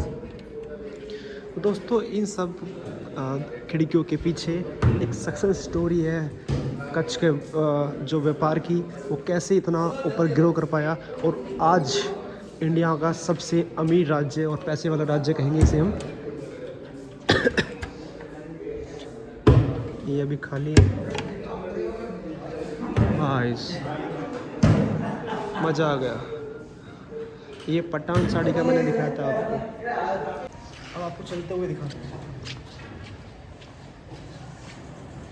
तो दोस्तों हम 4th गैलरी कंप्लीट करके इधर आए तो भैया जी का भाई साहब यूट्यूब चैनल है। आपका यूट्यूब चैनल का नाम क्या है? ये चैनल का नाम है the teddy flying. The teddy flying, हाँ द टेडी फ्लाइंग बिल्कुल। और ये हमारे सहयोगी, क्या सहयोगी क्या मित्र है, सहयोगी है, सब चीज़ मतलब वीडियो में घर पे सब चीज़ यही है। तो दोस्तों अगर आप प्रैंक वीडियो देखने के वो प्रैंक की वीडियो देखते हैं और उसे मज़े लेते हैं, एंटरटेनमेंट करते हैं, तो आपको इनका चैनल सब्सक्राइब करना चाहिए क्योंकि ये आपको दिखाने वाले हैं बेहतरीन से बेहतरीन प्रैंक। अपने प्रैंक के बारे में बताइए कि प्रैंक वीडियो आप किस टाइप की बनाते हैं? जैसे अपना एक टेडी कॉस्ट्यूम है और पर्सनली मैं उसमें रहता हूँ। एक्ट करते हो आप? हाँ, एक्शन में मैं ही रहता हूँ। क्या बात है। और सारे स्क्रिप्ट वगैरह हम दोनों मिलकर डिसाइड करते हैं, कहाँ पहले डिसाइड करते हैं। ओके। और ये भाई अपने कैमरा मैन है और झूठ नहीं बोलूँगा, ये मोबाइल से अपना शूटिंग मोबाइल से ही होता है। फ़ोन कौन सा है? ये रियलमी का Realme Pro का है और इसी से शूटिंग होती है, एडिटिंग भी इसी से होती है। Okay okay. और मतलब 70% ये मेरा साथ देते हैं। ठीक है, सॉरी। अभी क्या है, हम दोनों भाई सोचा पहले थोड़ा सा मतलब प्लान बनाया था कि यार जैसे कि हम लोगों की जिस दिन छुट्टी होती है हम लोग घूमने जाते हैं, वहाँ पे यार हम लोग ब्लॉग करें। तो फिर भाई ने कहा यार ब्लॉग करने से मतलब क्या फ़ायदा, फनी वीडियोस बनाते हैं। मुझे मतलब एक्टिंग में बहुत इन्वॉल्विंग है और मतलब शौक भी है मुझे। ओके। मैंने बोला यार मज़ा नहीं आएगा, लेकिन भाई ने कहा कि यार क्या था ना, उसमें दिक्कत ये थी कि अगर ब्लॉग बनाना है हमें, जैसे ये भाई अभी 1 रुपये से यात्रा शुरू कर रहे हैं, इनके चैनल भी है अच्छा खासा, इसको सपोर्ट करें आप। और मतलब ये है हमारे बताने का पर्पस ये है कि हम जो ये अपना चैनल शुरू किया फ्लाइम के नाम से, तो हम एक्चुअल अभी इस स्मृति वन म्यूजियम में जॉब कर रहे हैं और जॉब में मंडे छुट्टी मिलता है और हमें ब्लॉगिंग के लिए पहले मतलब जगह जगह जाना पड़ेगा, तो ये पॉसिबल नहीं है हमारे लिए। तो हमें मंडे का टाइम निकाल के और कुछ पहले शूट करना होता है, उसी टाइम ये सब करना है। अब बाद की बात अलग है कि चैनल अच्छा ग्रो हो जाए, फिर देखेंगे तो उस हिसाब से। तो ये है अपना। तो दोस्तों मैं एक बात कहना चाहता हूँ कि जो सोचते हैं कि भाई कैमरे से ही यूट्यूब चैनल स्टार्ट होता है, तो उनके लिए एग्जाम्पल है, भाई ने फ़ोन से स्टार्ट किया है और एडिटिंग थंबनेल सब इसी से बनाते हैं। तो अगर आप सोच रहे हैं ना कि कैमरे से भी यूट्यूबर बनते हैं, वो आपकी गलतफहमी है। दोस्तों 4th गैलरी कंप्लीट हो चुकी है, अब एंटर करने जा रहे हैं 5th में। तो वो जो थी वो सभी बड़ी बड़ी थी, लेकिन ये छोटी छोटी है, वाकई में लगभग बहुत टाइम लगेगा भाई। इनके बारे में ये भाई सब क्या बना रखा है, ऐसा लग रहा है ऐसे क्लब में आ गया, लेकिन ये म्यूजियम है।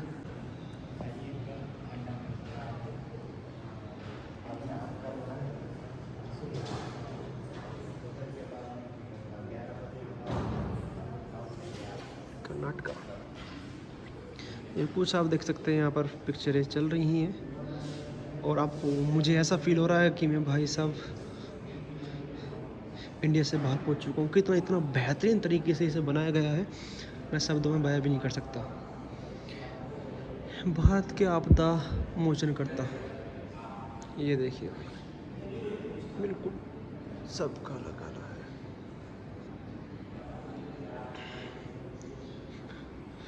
ये शूज़ है, आपको पता है, और ये ग्लव्स है, ये कैप है, चूज अ टूल। मैंने इस पे क्लिक किया है तो देखते हैं क्या दिखाता है। Wearing cervical collars is very easy, but often due to lack of information तो ये इसके बारे में इन्फॉर्मेशन देगा। patients will often wear them आगे देखता हूँ क्या होता है इसके use. chronic neck pain or acute or chronic sprains of the neck or patients with cervical nerve root compression. Okay, Now, तो ये इसका यूज़ बता रहे थे। तो यहाँ पर आपको जिस भी चीज़ पे क्लिक करोगे आपको पूरी की पूरी इन्फॉर्मेशन उसके बारे में मिल जाएगी।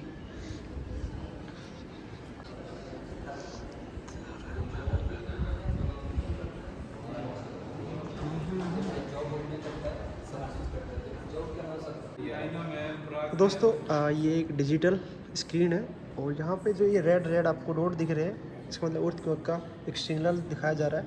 और मैं जहाँ भी क्लिक करता हूँ तो वहाँ पर वो प्रैक्टिकल दिखाएगा कि वहाँ पर क्या है। इस पर क्लिक करता हूँ, ये दिखा रहा है, तो वहाँ भी दिखा रहा है। वाह भाई वाह, बिल्कुल वहाँ पे नॉलेज देगा भाई साहब। 9 घंटा ये मार्क्स 2.2 नियर कॉस्ट ऑफ पीरू, क्या बात है। मैं तो कहूँगा आपको यहाँ पर ज़िंदगी में एक बार यहाँ पे ज़रूर आना चाहिए। अगर आप कुछ भी नहीं घूमे तो इसे ज़रूर घूमने जाइए। दोस्तों अगर आप म्यूज़ियम में आते हो तो आपको पता होना चाहिए कि यहाँ पर हर एक चीज़ का एक मतलब होता है। तो ये जो बनाया गया है ये समुद्र की लहरें हैं भाई साहब, और ये आपदाएँ, ये जो लाइनें दिखाई जा रही हैं, अभी तक हम सेफ़ है। अगर ये क्रॉस इस तरीके से होती जाएंगी तो फिर हमारे साथ दिक्कतें होने स्टार्ट हो जाएंगी।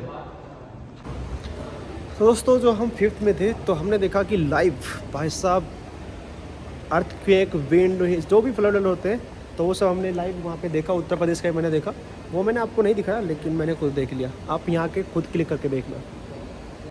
मैं अपने तो दोस्तों दिख कच्छ किचन, तो भैया जी हमें वही खाना ऑफर कर रहे हैं और भूख भी लग रही थी तो चलते हैं आगे की तरफ। ये कच्छ का किचन है, आपको यहाँ मिलने वाला है कुछ ही food, Gujarati, Punjabi, south Indian, Chinese. कुछ कहना चाहेंगे जी आप? ऑफ़र क्या, हमारे दोस्त भाई को ऑफ़र नहीं करना होता है, वो तो खींच के लेके जाना है, खाना है, चलो चलो क्या बात है। ये लीजिए भाई, कच्छ के किचन में आ चुके हैं। ऐसा लग रहा है भाई 5 स्टार होटल में आ गए हो।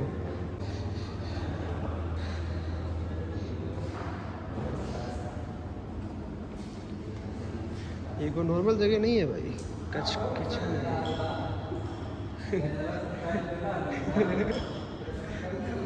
ये कच्छ का किचन है।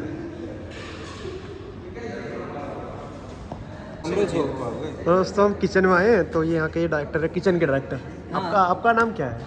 महेश्वर दास। आप यहाँ पे कब से काम कर रहे हैं? मैं ओपनिंग से हूँ यहाँ पे। ओपनिंग से? ओपनिंग से। इसकी ओपनिंग कब हुई थी जरा उसकी साल कौन सा? मैंने अक्टूबर 11 2022 को मैंने कैंटीन शुरू किया था। वाह क्या बात है। और आप हो कहाँ से? मैं बिलोंग करता हूँ उड़ीसा से, भुवनेश्वर। तो ये अपने हिंदुस्तान की सबसे खूबसूरती मतलब इसी को कहते हैं ना, ये यूपी के सॉरी उड़ीसा के, हाँ। मैं बिहार के, वो लोग कुछ बैठे हैं, कुछ बंगाल के, कुछ गुजरात के, हाँ। सभी जगहों के मिक्स वेज समझ में आता है ना, मतलब वही हो। दोस्तों म्यूज़ियम के अंदर थे भुज में, आपको जैसा कि पता है, और उसके अंदर एक किचन है, दिक्कच किचन, और हमारा खाना आ चुका है। और क्या बात है भाई, टेस्टी लग रहा है बहुत देखने में। और ये हमारी दाल है, ये चावल है, और ये प्रवीण भाई सामने है, और दी टैडी फ्लाइंग आपके सामने बैठे हैं। और यहाँ पे स्टाफ है इनका, भाई का नाम क्या आपका? सुमित। बहुत प्यार से सर्व कर रहे हैं भाई। और ये यहाँ का ये किचन है, दी कच किचन। मुस्कुरा के भाग रहे हो। और काका जी हमारे वीडियो में छुप रहे हैं, शर्मा रहे हैं। तो दोस्तों खाना इतना टेस्टी था कि प्रवीण भाई ने 20 मिनट का खाना सिर्फ 2 सेकंड में खत्म कर दिया। तो मैं क्या बोल रहा हूँ, को चाट गए। मैं क्या बोल रहा हूँ, खाना इतना अच्छा है, खाना बनाने वाले का हाथ काट के लेगा उसका। वाकई में बहुत मज़ा आ गया, और भैया की तरफ से था ये इतना प्यार, और थोड़ा सा अच्छा सा फील कर पा रहे भाई साहब। प्रवीण भाई कुछ कहना चाहोगे? भाई 5 सेक्शन घूमने के बाद ना काफ़ी थक गए थे और एक रिफ्रेशमेंट की ज़रूरत थी, भूख भी लग चुकी थी, तो थैंक यू सो मच भैया मेरी तरफ से भी। और यहाँ पर ये प्लेटें खाली कर दी हमने। ये भी गाली दे रहा है। तो दोस्तों किचन तो लिखा ही था, लेकिन हमने इसका पूरा फ़ायदा भी उठाया। भैया ने हमें खाना खिलाया, और यहाँ पे मैं आ गया था 11 बजे, अब वो बज रही है 3:22। और ये नज़ारा देख पा रहे हैं, आपको ऐसा लग रहा हो कि भाई साहब मैं कहीं 5 स्टार होटल में घूम रहा हूँ, लेकिन ये है भुज का म्यूज़ियम। और यहाँ पे आप आइए और गुजरात के बारे में आप अच्छे से जान पाएंगे, क्योंकि अगर आप गुजरात को जानना चाहते हैं कि गुजरात कैसे बना, इतना अमीर राज्य है, इतना पैसा कहाँ से आया इन लोगों के पास, तो आपको आना पड़ेगा गुजरात, और गुजरात के भुज में आना पड़ेगा, और भुज के आपको आना पड़ेगा भाई साहब स्मृति वन अर्थक्वेक म्यूज़ियम। और आइए और यहाँ पे जानिए अच्छे से।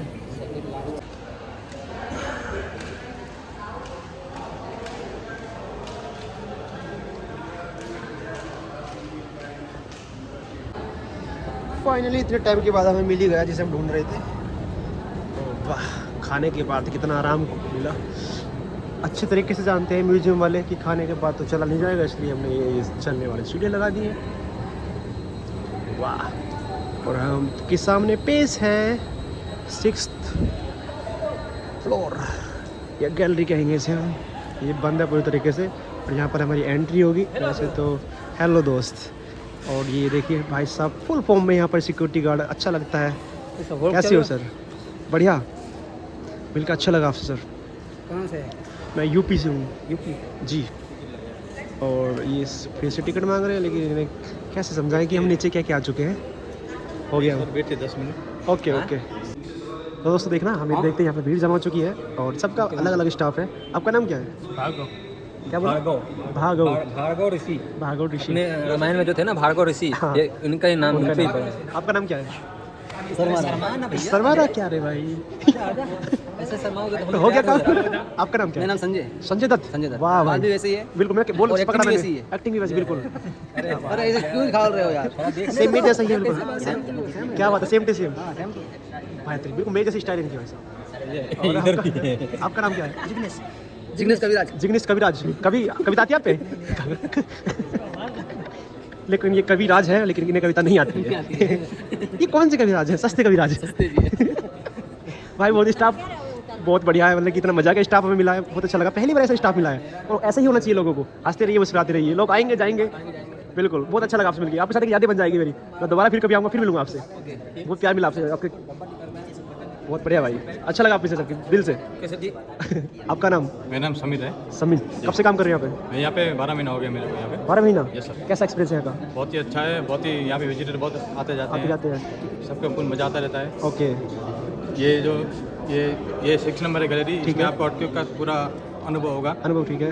वो वहाँ पे हम लोग 6 मिनट का पूरा वीडियो रहेगा। ओके। फिर वहाँ से अपन बाहर निकलेंगे, वहाँ पे फोटो गैलरी है। ओके। वहाँ पे भी सब फोटो के लिए सब फोटो लेते हैं सब अच्छे से। Thank you sir for the information. Okay. तो दोस्तों 6th फ्लोर में हम आ चुके हैं, 6th गैलरी कहेंगे, नॉट फ्लोर। और यहाँ पे हमें वही कुछ दिखाया जाएगा वीडियो में। और ये है अंदर का कमरा और हमें चलते हैं अंदर की तरफ। तो दोस्तों 6th गैलरी में हम आ चुके हैं और यहाँ पर एक सर्कल बना हुआ है और एक कमरा है। और आपको बताना चाहता हूँ कि एशिया का सबसे बड़ा 5D सिमुलेटर है ये, समझिए आप। और आपको स्पेशली बताना चाहता हूँ कि यहाँ पर जेठालाल जी आ चुके हैं और खिचड़ी के जो कोई एपिसोड क्या नाटक है उसके अंदर वो इसे पकड़ना है भाई, से पकड़ के खड़े हो जाओ। लगता है मूवमेंट का अर्थक्वेक आएगा शायद। तो भाई साहब अर्थक्वेक आने वाला है, दरवाज़ा बंद होते ही ये समझो हमने ऐसे पकड़ रखा जैसे। पता है हमें ना समझ नहीं आ रही यहाँ क्या होने वाला है, इतना कंफ्यूज है, एक्साइटेड है, मतलब कुछ समझ नहीं सकते। तो दोस्तों 6th गैलरी में हम आ चुके थे और हमें पता नहीं है कि अब क्या होने वाला। उन्होंने बस ये कहा है कि इन्हें अच्छे से पकड़ लो। और यहाँ पर जो भीड़ आप देख सकते हैं, अभी देखते हैं क्या होगा। मैं बहुत ज़्यादा एक्साइटेड इस चीज़ के लिए, ऐसा लगता है ओह हमने देखना। तो उन्होंने कहा है ये ऑडियंस इधर देखे, शायद यहाँ कुछ चलने वाला है, शायद भूकंप भी आएगा यहाँ पे। और दोस्तों यहाँ का कुछ नज़ारा है और हमारा इंतज़ार किया जा रहा था, हमारे आते ही एंट्री मिल चुकी है। कुछ तो भाई थोड़ा सा आपको फील होगा। ये देखिए ये रिश्ता क्या कहलाता है।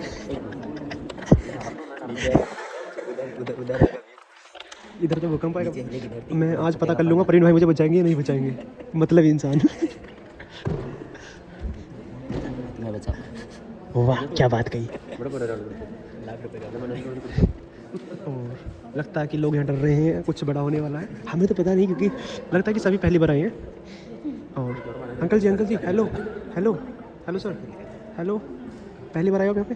ना पहली बार आए। पहली बार, कैसा लग रहा है? अच्छा लग रहा है। नहीं अभी जो होने वाला उसके बारे में? उसके बारे में पता कुछ नहीं क्या होने वाला है? क्या होने वाला पता नहीं है, करेक्ट। ये अच्छी बात है, फिर तो मज़ा आएगा। पता है उस काम में मज़ा आता है जब कुछ पता ही नहीं क्या होने वाला है।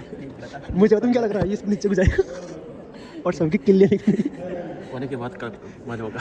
वो बातें फीडबैक लूँगा। मुझे लग रहा है कैसा डिजास्टर आया होगा वो मैं सोच रहा हूँ, वो फील करने को मिलेगा। हाँ फाइनली देखते हैं कि होने क्या वाला है। मुझे तो ऐसा लग रहा है कि ये सब नीचे जाएगा और यहाँ केले आवाज़ ऊपर आएंगे। तो दोस्तों कुछ ऐसा है, शायद अभी तार जोड़ी जा रहे हैं।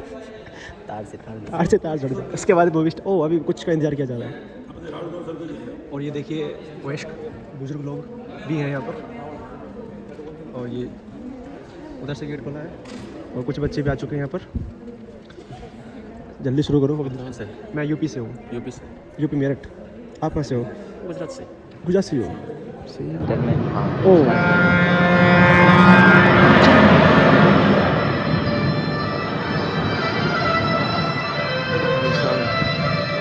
रोड सामने इतनी बुरी हालत हो गई।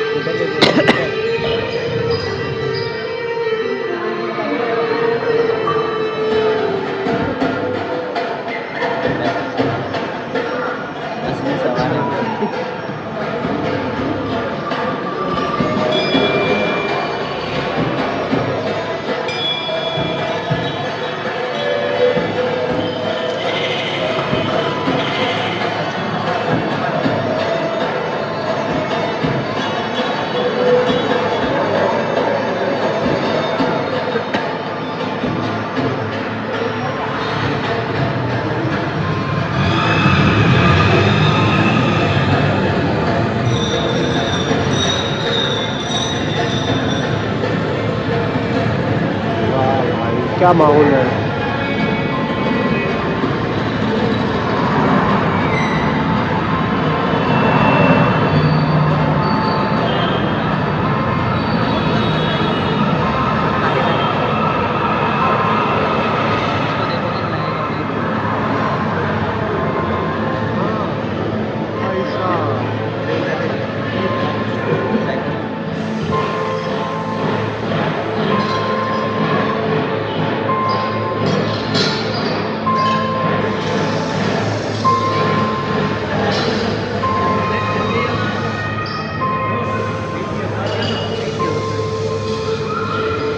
दोस्तों हम सिमुलेटर के अंदर 5D सिमुलेटर, और ये इसके लिए भी यहाँ पर फेमस है।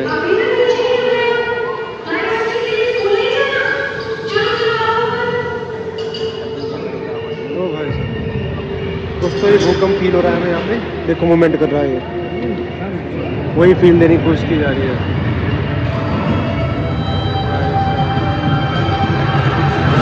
ये सब लोग मिल रहे हैं भाई, इतना भाई कौन सी मंजर भाई।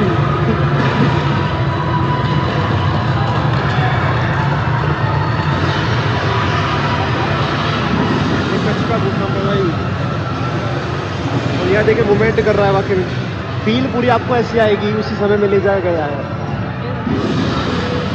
ये देखिए मूवमेंट कर रहा है।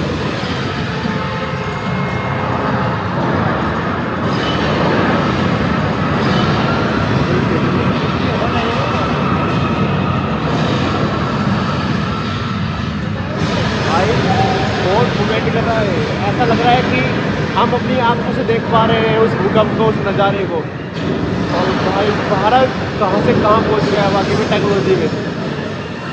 ये देखिए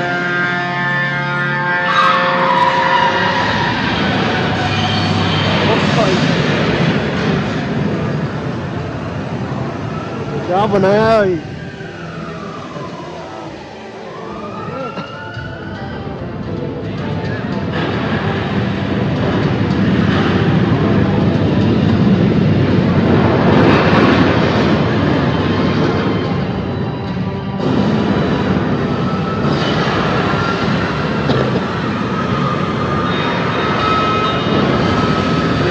मंदिर टूट रहा है भाई, और यहाँ पर लगातार मूवमेंट हो रहा है, पूरा ऐसा फील दिया गया है आपको जैसे कि आप वाकई में भूकंप देख रहे हो।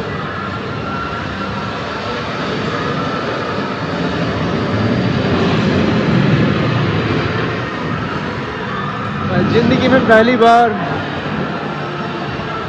कुछ ऐसा देख रहा हूँ कि मेरे पास फिर से ये सब नहीं है। मैं हर बार ऐसे ही कहता हूँ, लेकिन मेरे लिए सब कुछ नया है, क्योंकि मैं ये सब बस किताबें में ही देखता था। मैं ऐसा नहीं कि पहले घूमने का शौक़ था, लेकिन अचानक ये शौक़ आया मेरे अंदर।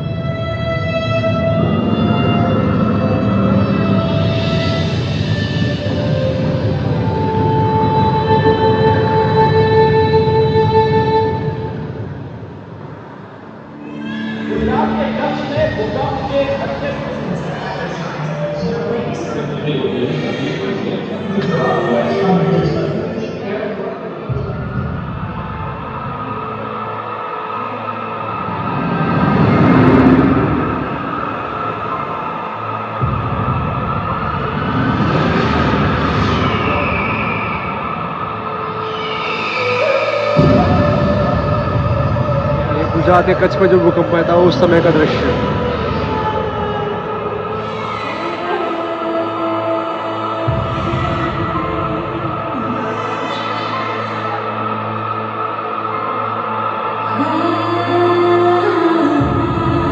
ये भूकंप के दौरान जो हाल हुआ था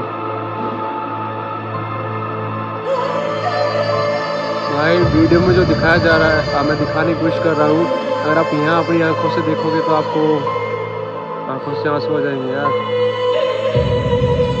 क्योंकि ये 5D सिमुलेटर है।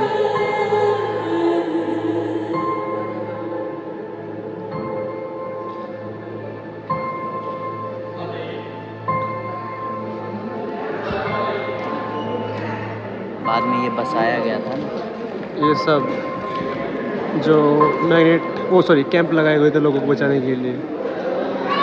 भाई साहब इतना प्यारा बेहतरीन तरीके से इस तरीके वीडियो को बनाया गया है, काबिल तारीफ़ है। और वाकई में इंडिया इतना टेक्नोलॉजी में आगे पहुंच चुका है। I love India. दोस्तों 6th फ्लोर से निकलने के बाद आपको अंदर की तरफ जाना पड़ेगा, वहाँ से आप एंटर किया था और यहाँ से हम निकल रहे हैं। और ये देखिए हम आ चुके हैं अब फ़ोटो सेक्शन में, और यहाँ पर मोदी जी ने अपना सिग्नेचर छोड़ रखा है। आप उस चीज़ को यहाँ देख सकते हैं। और यहाँ पर बड़े बड़े सेलिब्रिटी आ चुके हैं पहले, लेकिन हम भी थोड़े कम सेलिब्रिटी नहीं है, ये सब भी सेलिब्रिटी है।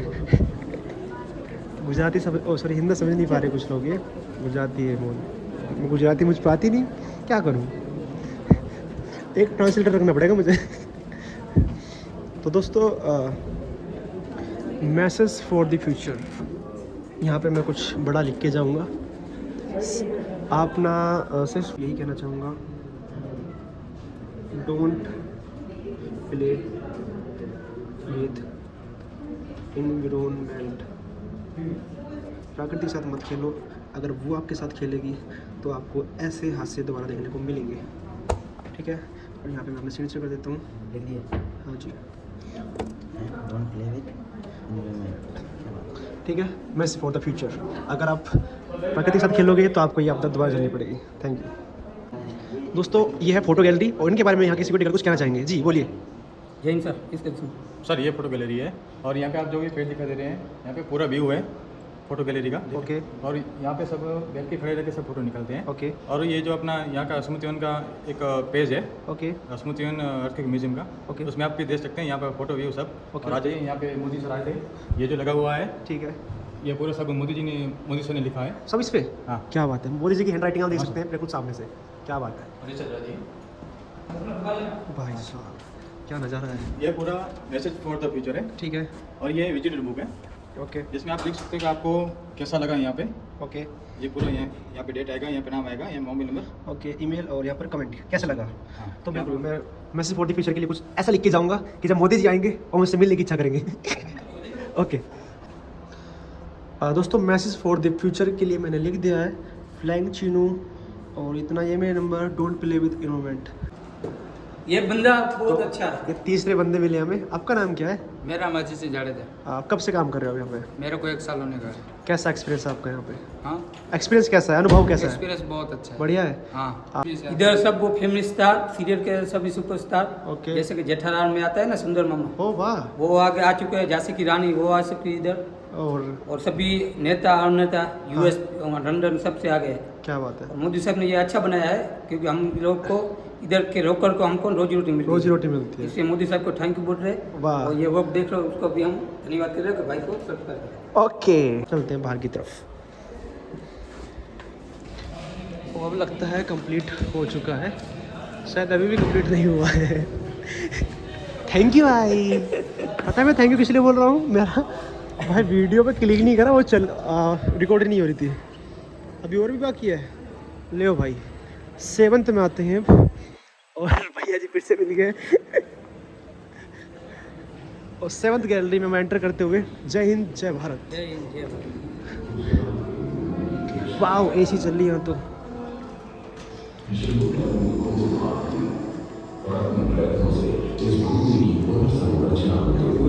चल रहा है। हम इस धरती के उन फरिश्तों को याद करते हैं जिन्होंने अपनी जान गंवाकर हमें इस अंधेरे से बाहर निकालने के लिए तारों की तरह हमारी सहायता की। आइए कृतज्ञता के इस पवित्र स्थल पर यहाँ सभी अपने प्रियजनों के लिए प्रार्थना कीजिए और उनकी खोई रूहों को श्रद्धांजलि दीजिए। हम सब हमारा हिस्सा हैं, तारों से हम है रोशन, हमारे कण कण में करिश्मा है। दिखते हैं जिस्म अलग, लेकिन हम सब एक जान है। आइए हम उन रूहों को अपनी यादों में जिंदा रखें। जो रूह बुझ गई है, उन्हें अपनी ऊर्जा से यादों में सुनाएं। जो गए उनके, हमारे और पूरे गुजरात के दिलों के भाव भर जाए। चलिए इस कृतज्ञता के स्थल पर उन दिवंगत आत्माओं की यादों को साझा करें। उनके लिए आप जो ज्योति यहाँ प्रज्वलित करेंगे, वो ज्योत उनका एक प्रकाश पुंज बनेगा जो हर रात आसमान में प्रतिबिंबित होगा। ये म्यूजियम गांधी दोस्तों, जो 13,000 लोगों की डेथ हुई थी, उन लोगों को श्रद्धांजलि देने का ये तरीका है। उनके नाम के सामने जाएंगे, और ये लाइटिंग 13,000 लोगों को दर्शाती है। दोस्तों यहाँ पे ना इस 7th फ्लोर है, गैलरी कहेंगे इसे। तो यहाँ पर ना लोग आते हैं और उन्हें श्रद्धांजलि देते हैं। और आपको ये लाइट के बारे में बता दूँ कि ये लाइट उन 13,000 लोगों का जो मृत्यु होती है उनको रिप्रेजेंट करती है। वाकई में यहाँ के मैंने उधर का साइड दिया। वैसे मैं सभी लोगों को दिल से नमन करता हूँ, और वो कहीं भी हो, किसी भी जगह हो, भारत से प्यार है, हर जगह से उन्हें प्यार है और वो खुश रहें, मैं ऐसी दुआ करता हूँ। तो दोस्तों कंप्लीट हो चुका है, लगभग 4 बज चुके हैं और भाई इतना मज़ा आया म्यूज़ियम के अंदर। वो फील करा दिया हमें कि जो उस समय हुआ था भूकंप के दौरान। और मैं तो ये कहता हूँ कि म्यूज़ियम स्टूडेंट को देखने चाहिए। स्टूडेंट का क्या, किसी पेरेंट्स को देखने चाहिए। अगर वो किसी भी जगह के बारे में जानना चाहते हैं तो उस जगह के म्यूज़ियम में जाइए, और ऐसी जगह जाने से आपकी नॉलेज बढ़ती है। देखो किताबी नॉलेज अलग होती है, लेकिन जब आप कुछ भी चीज़ प्रैक्टिकल देखते हैं कि ऐसा हुआ, तो वो चीज़ आपके माइंड में रिमेंबर रहती है। तो आपको पता है साइंटिफिक है। तो मैं तो यही कहना चाहूँगा, ये मैं इसलिए नहीं कह रहा कि मैं यहाँ पे आया हूँ तो मैं आपको यहीं बुलाऊँगा। आप किसी भी म्यूज़ियम में जाइए, लेकिन अगर आपको गुजरात के बारे में जानना है कि वो कैसे बना, तो आपको यहाँ आना चाहिए भुज में। और काफ़ी लंबा सफ़र रहेगा, आप मज़े करेंगे यहाँ पे। और वाकई में बहुत अच्छा लगा मुझे यहाँ घूम के। भी लंबा सफ़र है भाई, बहुत। और अभी भी नीचे बहुत जाना है, लेकिन बहुत मज़ा आया वाकई में। और यहाँ पर का जो स्टाफ है वो इतना प्यारा है और इतना प्यार दे रहा है, मेरे पास कोई शब्द नहीं है। सारा स्टाफ बहुत प्यारा है।